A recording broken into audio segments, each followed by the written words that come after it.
Assalamualaikum warahmatullahi wabarakatuh. Perkenalkan, nama saya Nova Noprianti dari kelas PGMI 2 dengan NIM 20220201081, Program Studi Pendidikan Guru Madrasah Ibtidaiyah, Fakultas Ilmu Tarbiyah dan Keguruan, Universitas Islam Negeri Raden Patah Palembang.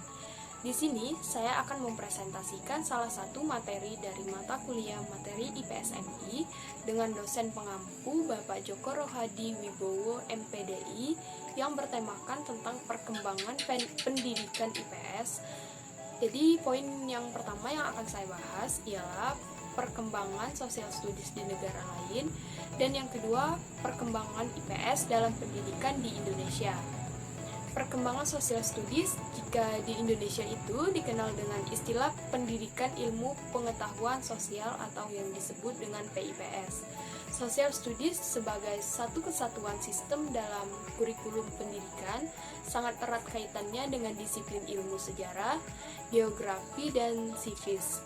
Pada awal abad ke-20, social studies telah dijadikan istilah resmi dalam kurikulum pendidikan khususnya di negara Amerika Serikat. Pada tahun 1915, menurut Committee on Social Studies atau yang disebut dengan CSS, pendidikan di lingkungan rumah atau keluarga adalah faktor pertama dalam pengembangan warga negara yang baik. Rekomen dari Social Studies yang dirumuskan dalam CSS pada tahun 1913, 1915, dan 1916 merupakan awal konsep bagi National Council for Social Studies atau yang disebut NCSS yang berdiri pada tahun 1921.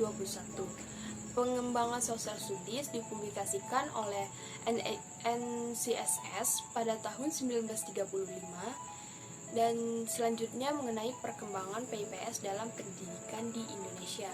PIPS di lembaga pendidikan formal atau sekolah di Indonesia pertama pernah dimuat dalam kurikulum 1947. Kurikulum berpusat pada mata pelajaran terurai tahun 1952, tahun 1964, dan kurikulum pada tahun 1968. Baru dalam kurikulum 1975, 1984, dan kurikulum 1994. PIPS telah menjadi salah satu mata pelajaran yang berdiri sendiri pada jenjang pendidikan dasar dan menengah yang disesuaikan dengan karakteristik atau kebutuhan peserta didik masing-masing.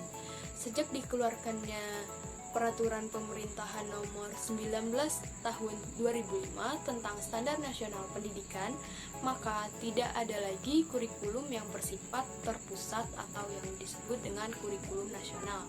Menurut peraturan perundang-undangan tersebut, penyusunan kurikulum yang berlaku adalah kurikulum tingkat satuan pendidikan atau yang disebut dengan KTSP.